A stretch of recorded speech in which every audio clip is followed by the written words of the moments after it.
तो दोस्तों एक बार फिर स्वागत है आपका हमारे चैनल पर। मेरा नाम है वरुण और हम बात कर रहे हैं इंजीनियरिंग की। जितने भी पार्टिसिपेंट उत्तर प्रदेश से बिलोंग कर रहे हैं, मतलब कैंडिडेट्स की बात कर रहे हैं, इंजीनियरिंग करना चाह रहे हैं और काउंसलिंग का वेट कर रहे हैं, तो हाँ, Madan Mohan Malaviya university of technology यानी MMUT ये काउंसलिंग होगी, जो कि पार्टिसिपेंट किसके, उत्तर प्रदेश में, मतलब जो बिलोंग कर रहे हैं गोरखपुर के आसपास से, लखनऊ के आसपास से, वो सभी इस पार्टिसिपेशन में, हाँ, काउंसलिंग में पार्टिसिपेट कर सकते हैं। लगभग 3,500-4 हज़ार सीटें जो हैं इंजीनियरिंग की, इनके जो भी एफिलिएटेड 5 इंस्टीट्यूशन है उसमें आपको एडमिशन के लिए ये काउंसलिंग हो जाती है किसी Madan Mohan Malaviya university of technology. और बहुत सारे बच्चे एडमिशन लेते हैं क्योंकि नाम भी शुमार है, जाना माना है। तो पूरी की पूरी प्रक्रिया हम यहाँ MMUT मतलब MMUT की बात कर रहे हैं, उसकी काउंसलिंग प्रक्रिया कैसे क्या होगी, सारी चीज़ें यहाँ डिटेल में डिस्कस करेंगे। तो जितने भी कैंडिडेट्स हैं सबको शेयर कर दो भाई दोस्तों, मैं भी शेयर कर दूँ ताकि उनको भी पता चल जाए क्या कैसी तैयारी रखनी है, सारे डॉक्यूमेंटेशन की, क्या कोटा लगेगा, कितनी फीस लगेगी, क्या क्या ऑप्शंस हैं हमारे पास, वो सारी जानकारी यहीं इसी वीडियो में मिल जाएगी। दूसरा एक और ऑप्शन, नीचे प्रोफाइल एनालिसिस फॉर्म है जिस पे आप अपनी जानकारी प्रोफाइल के आधार पे जान सकते हैं बेस्ट क्या आपके लिए होगा, है ना। हमारी टीम आपको ये सपोर्ट प्रदान कर देगी ताकि आपकी मेहनत बच जाए, तो वो भी आप फिल कर दीजिए ताकि आपके लिए भी बेहतर हो। चलो स्टार्ट कर लें उसको, है ना। चैनल भी सब्सक्राइब करना है ताकि सारी जानकारी इंजीनियरिंग की यही मिल जाए आपको। क्या है ये MMUT? एम से मदन, दूसरे एम से मोहन, तीसरे से मालवीय। ये भैया बहुत बड़े क्रांतिकारी नेता हुआ करते थे भारत के, है ना। हाँ, बहुत पुराना जाना माना नाम शुमार है इनका, ये महान विभूति है, इन्होंने, इनके नाम पे ये यूनिवर्सिटी स्टैब्लिश्ड हुई है। So Madan Mohan Malaviya university of technology, ये टेक्नोलॉजी की यूनिवर्सिटी है। सो इस यूनिवर्सिटी में इनसे एफिलिएटेड 5 इनके कैंपसेस हैं। वहाँ एडमिशन में लगभग 3700 के करीब सीट्स होती हैं, वो आपको मिलने वाली है इस काउंसलिंग के बेसिस पे। तो बहुत सारे बच्चे पार्टिसिपेट करते हैं, उत्तर प्रदेश के या उसके आसपास के जितने बच्चे हैं वो इसमें पार्टिसिपेट करते हैं। तो आपको भी करना है ताकि आपके पास भी ऑप्शंस हो जाएं। ये पूरी की पूरी काउंसलिंग प्रक्रिया है जो कि 12वीं के बाद, है ना, होती है। इसमें भैया फेयरनेस, ट्रांसपेरेंसी और इक्वल अपॉर्चुनिटी को बढ़ावा देने के लिए ये काउंसलिंग कंडक्ट करवाई जाती है, जो कि इंपॉर्टेंट होती है। इसमें बहुत सारे बच्चे पार्टिसिपेट करते हैं ताकि उनके लिए एजुकेशनल, हाँ, ऑप्शंस बढ़ जाएं। बहुत अच्छी चीज़ इसके लिए। इन शॉर्ट में बात कर ले तो ये पूरा ओवरव्यू आप समझ लो कि MMUT की बात कर रहे हैं। ये क्या करेगी, ऑनलाइन रजिस्ट्रेशन, फॉर्म फिल वगैरह एक्सेप्ट करेगी, जिसमें आपकी चॉइस फिलिंग आप करेंगे। ऑब्वियस सी बात है कि ये इंस्टीट्यूशन है, ये स्पेशलाइजेशन मैं चूज़ कर सकता हूँ। सो वो प्रेफरेंस के बाद फिर ये क्या करेंगे, हाँ, आपको इनकी ऑफिशियल वेबसाइट पे जाके ही पूरी जानकारी मिलेगी। वहीं जाके पूरा आपको फॉर्म फिल करना पड़ेगा। फीस सबमिशन जो होगा, काउंसलिंग फीस जो नॉन रिफंडेबल 2000 रुपीज़ की फीस, वो आपको फिल करनी पड़ेगी। फिर चॉइस फिलिंग करेंगे, फिर सारी चीज़ें आपकी यहाँ पे ये होने वाली। तो जितने भी एडमिशन के लिए रिक्वायरमेंट आपके लगने वाले हैं वो आपकी यहाँ इसी सारी चीज़ों पर हम यहाँ डिस्कस कर लेंगे। क्या है भैया, MMUT काउंसलिंग कहलाती है। इसको कंडक्टिंग बॉडी कौन है, तो ये यूनिवर्सिटी है टेक्नोलॉजी की। कौन सी, Madan Mohan Malaviya university of technology MMUT।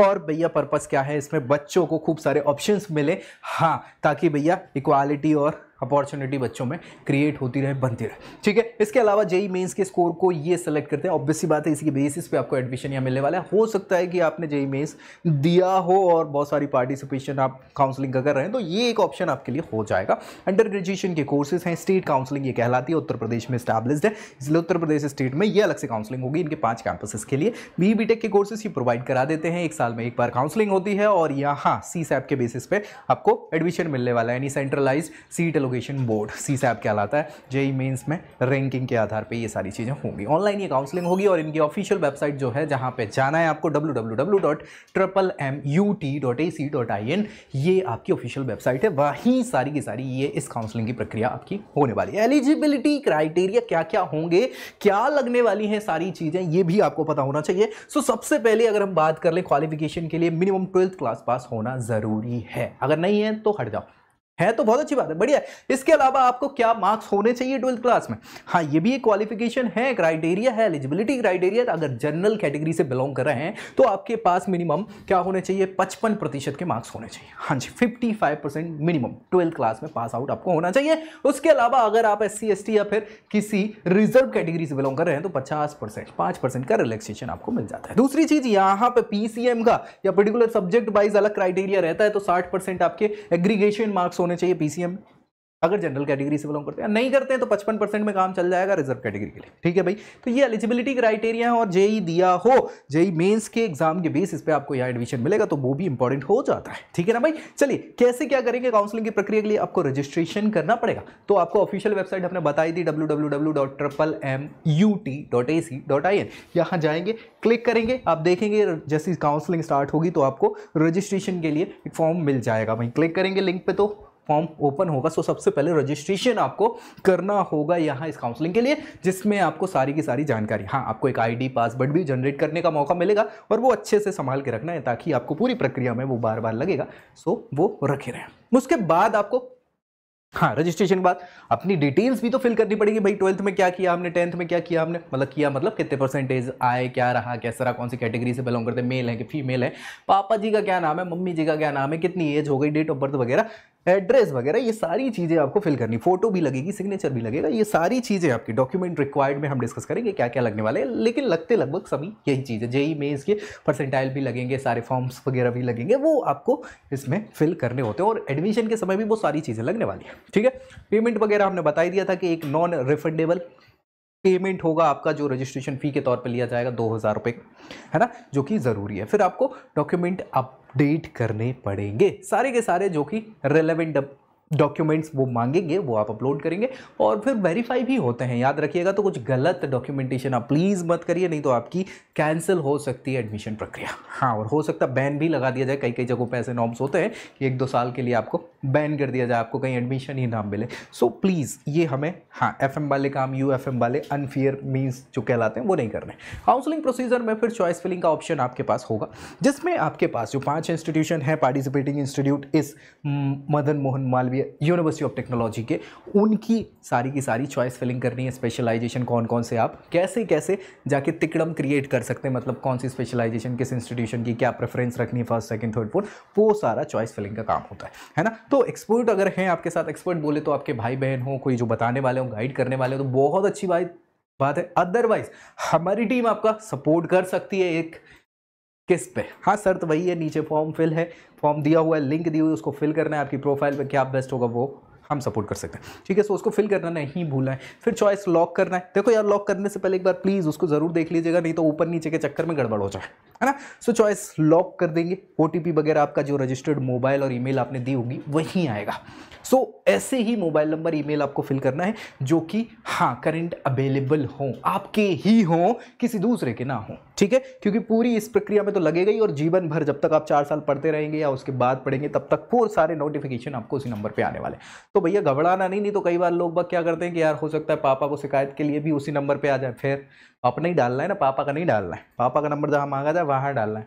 ठीक है, दिमाग लगा लो, नहीं तो फिर सीट एलोकेशन उसके बाद होगा, जब आप चॉइस फिल कर देंगे, लॉक कर देंगे, उसके बाद सारे बच्चों के लिए हाँ फिर जो यूनिवर्सिटी का बोर्ड है वही डिसाइड करेगा क्या कट ऑफ्स रहेगी, कैसे क्या सीट को एलोकेट करना है। सो सीट अलॉटमेंट उसके बाद होगा और उसके बेसिस पे आपके पास ऑप्शंस हो जाएंगे क्या, हाँ कि आपको क्या करना है। फिर फीस पे करना, ऑब्वियस ही बात है, हमें यहाँ पार्टिसिपेट करना है, अच्छा सा ऑप्शन है और अच्छा इंस्टीट्यूशन, अच्छा स्पेशलाइजेशन हमको प्राप्त हो गया है, तो बस खत्म काम। फिर प्रिंट आउट निकालो प्रोविजनल जो अलॉटमेंट हुआ है उसका, और फीस पेमेंट कर दो।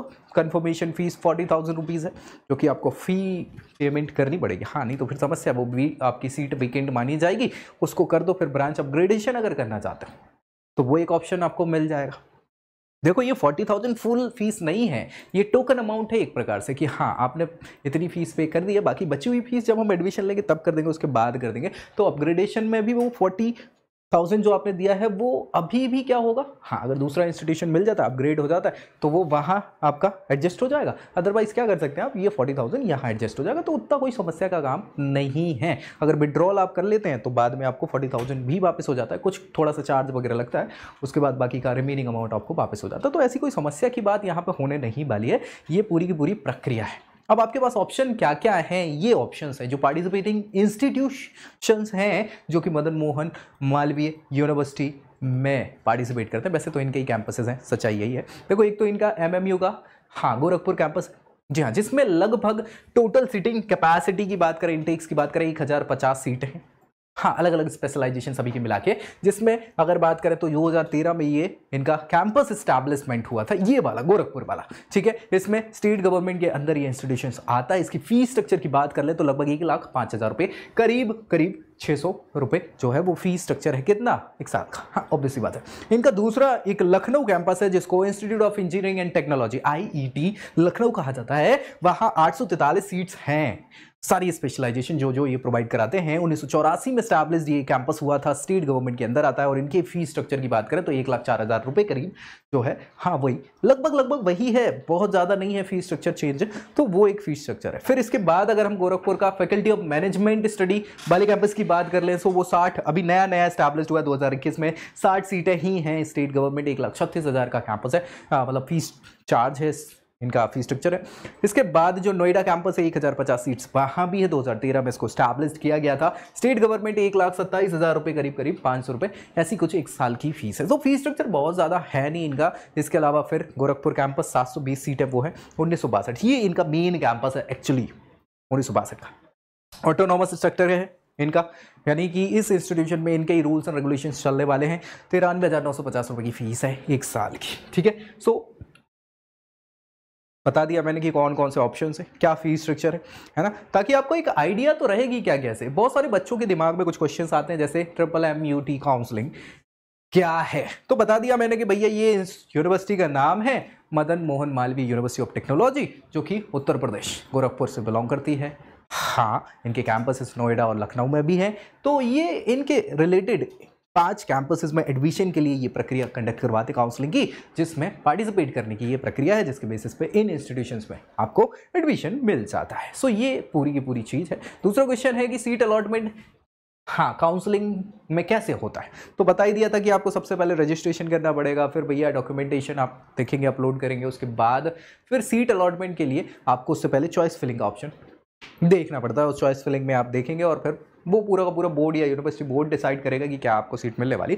फ्रीज कर सकते हैं आप उसको, अपग्रेड कर सकते हैं, विड्रॉल कर सकते हैं, वो सेम ऑप्शंस आपके रहेंगे। कुछ पार्शियल फ़ी आपको पे करनी होती है टोकन अमाउंट के तौर पे, अगर वो नहीं आप लेते हैं या कुछ करते हैं तो बाद में कुछ अमाउंट उसमें डिडक्ट होकर आपको वापस मिल जाता है, अदरवाइज आप ले रहे हैं तो एडजस्ट हो जाता है। वो सारी चीज़ें हैं, इसमें कोई ऐसी समस्या की बात रहती नहीं है, ठीक है। एक और क्वेश्चन की अगर हम बात करें, हाँ, तो इस इंक्लूड मतलब कौन कौन से इंस्टीट्यूट जो है इंक्लूड होते हैं, पार्टिसिपेट करते हैं इस काउंसलिंग में, तो मैंने आपको पहले ही बता दिया। 5 कैंपसेस हैं इनके, Madan Mohan Malaviya university of technology, ये गोरखपुर का कैंपस है। इसके अलावा IET लखनऊ का कैंपस है। फिर फैकल्टी ऑफ मैनेजमेंट, हाँ, ये इसी का है अभी कैंपस, 60 सीटें हैं, नया 2021 का ही है, मदन मोहन यूनिवर्सिटी गोरखपुर के अंदर का ही। फिर मदन मोहन मालवीय यूनिवर्सिटी पे टेक्नोलॉजी का एक अलग से कैंपस है नोएडा का, हाँ, जो कि अच्छा खासा कैंपस है, 2013 में स्टैब्लिश्ड हुआ था। मदन मोहन मालवीय इंजीनियरिंग कॉलेज गोरखपुर, ये ऑटोनॉमस बॉडी है, 1962 का स्ट्रक्चर है। और ये सारे के सारे पार्टिसिपेटिंग इंस्टीट्यूट्स हैं जो कि इस MMUT काउंसलिंग में पार्टिसिपेट करने वाले हैं। और जितने भी कैंडिडेट हैं इन कैंपसेस में एडमिशन लेना अगर चाह रहे हैं, लगभग 4,000 के अराउंड, मतलब 3700 कुछ सीट्स हैं जो कि इन 5 कैंपसेस में आपको मिलने वाली इंजीनियरिंग की। सो जितने भी बच्चे हैं उन सबको, अपने दोस्तों को भी शेयर कर दो भाई, ताकि उनको भी पता चल जाए कि ऑप्शंस क्या क्या है। बहुत सारे बच्चे केवल ऑप्शन ना जानने के कारण कई बार अच्छे कॉलेज को या अच्छे इंस्टीट्यूशंस को लेने से चूक जाते हैं। तो भाई ये आपका भी उत्तरदायित्व बनता है as a candidate, as a citizen of India, आपको भी कुछ अच्छे काम करने होते हैं। दोस्तों में शेयर ज़रूर कर दीजिए इसको, ताकि उनका भी भला हो जाए। कंक्लूजन की हमने बात कर ली है कि एक अच्छा इंस्टीट्यूशन है, उत्तर प्रदेश के कैंडिडेट्स को जनरली उनसे बिलोंग है, ये पूरी की पूरी काउंसलिंग है, 5 इंस्टीट्यूशन है और बहुत सारे बच्चे तवज्जो देते हैं इस Madan Mohan Malaviya university of technology को। तो भाई आपको भी बिल्कुल पीछे नहीं हटना है। 2,000 रुपये की एक मामूली रकम है जो हम ऐसे ही खर्च कर देते हैं, सच्चाई है। ऑप्शंस होने चाहिए कुछ 3, 4, 5 काउंसलिंग तो हम भी अटेंड करें, ताकि इतने ऑप्शंस हो और उसमें किसी एक बेस्ट को हम चुन लें, है ना, तभी तो ये सारी चीज़ें हो जाती हैं। तो भाई इस काउंसलिंग को भी पार्टिसिपेट करना है, स्पेशली जितने भी यूपी के कैंडिडेट्स है ना भाई। चलो, तो बस ये इस वीडियो में आज मुझे लगता है इतना काफ़ी है। तो मिलेंगे अगली वीडियो में अगली जानकारी के साथ, तब तक के लिए जय Hind. I hope you like this video. For more such videos, keep watching our channel and do not forget to like, share and subscribe.